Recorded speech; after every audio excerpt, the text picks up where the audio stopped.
En France, la composition du futur gouvernement est donnée pour les jours à venir. Sébastien Lecornu, nommé il y a une vingtaine de jours à Matignon, peaufine la liste, semble-t-il, et surtout tente toujours de trouver l'équation qui lui permettra d'éviter la censure au Parlement. Mais certaines de ses orientations politiques révélées en fin de semaine dernière dans la presse ont plutôt à ce stade crispé les oppositions. Bonjour Flore Simon. Bonjour Pauline. Les choses devraient donc s'accélérer cette semaine ? Oui, alors pour ce qui est du programme, Pauline, le voici. Il déjeune donc aujourd'hui avec les chefs de partis du socle commun. Il va consulter de nouveau les partis politiques jeudi et vendredi. Et puis jeudi, il fera face à une nouvelle journée de mobilisation à l'appel des syndicats, comme une impression un peu de revenir 15 jours en arrière. Mais non, puisqu'en effet, devrait être nommé, être composé cette semaine le nouveau gouvernement qui devrait a priori intervenir à la fin de la semaine. Une équipe qui promet d'être resserrée, économie oblige. Et puis, il y a deux conditions qui sont posées aux futurs membres du gouvernement. Accepter de négocier avec l'Assemblée nationale et être en phase avec la politique budgétaire voulue par le gouvernement pour éviter tout simplement les couacs. Et pourquoi aussi il faut qu'il se dépêche, Sébastien Lecornu ? Parce qu'il y a une question de calendrier. La copie du budget doit arriver à l'Assemblée nationale avant mi-octobre.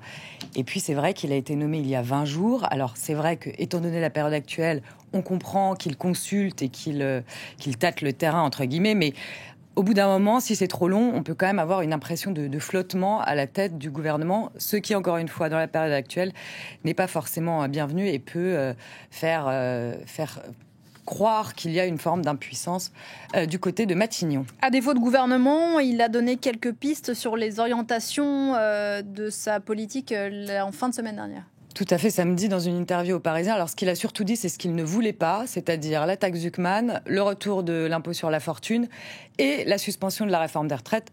Pour résumer, en fait, il ne veut aucune des mesures voulues par la gauche avec qui il espère pouvoir négocier. Il a quand même dit qu'il allait aller vers plus de justice fiscale. Et puis sur les retraites, il se dit ouvert à la discussion sur la pénibilité et les carrières des femmes. Mais on n'en sait pas plus. Si vous voulez, c'est pas très clair. Il n'a pas donné de piste. Il a juste dit ce qu'il n'y aurait pas dans ce budget.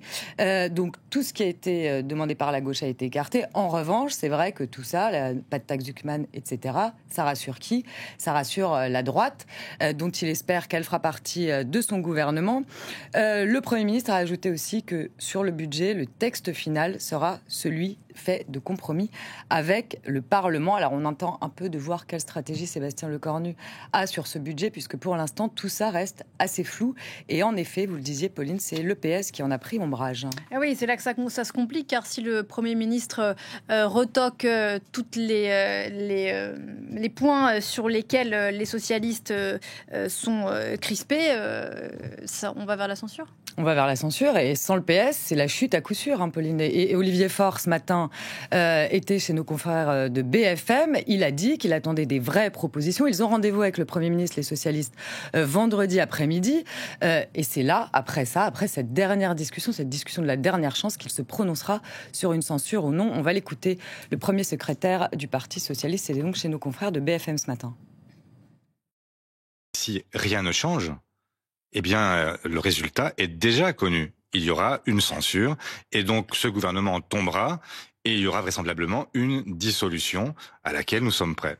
Ce qui m'étonne quand même, c'est qu'ils devraient avoir entendu le fait que ils ont été battus aux élections, qu'ils ont déjà perdu 3 premiers ministres en 1 an, ce serait le 4e, et donc à un moment, il faudrait que quelque part, quelqu'un se dise: il est temps d'ouvrir la porte à ce que peut dire l'opposition.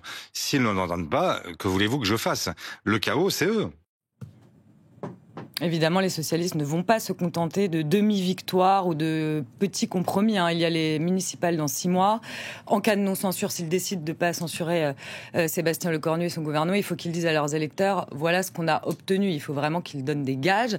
D'ailleurs, dans le camp macroniste, certains élus pousse à trouver une solution avec les socialistes. Parce qu'aujourd'hui, les socialistes, ils ne craignent plus une dissolution. C'est ce qui pourrait arriver, Pauline, si Sébastien Lecornu chutait. Les socialistes ne la craignent plus, ils sont prêts.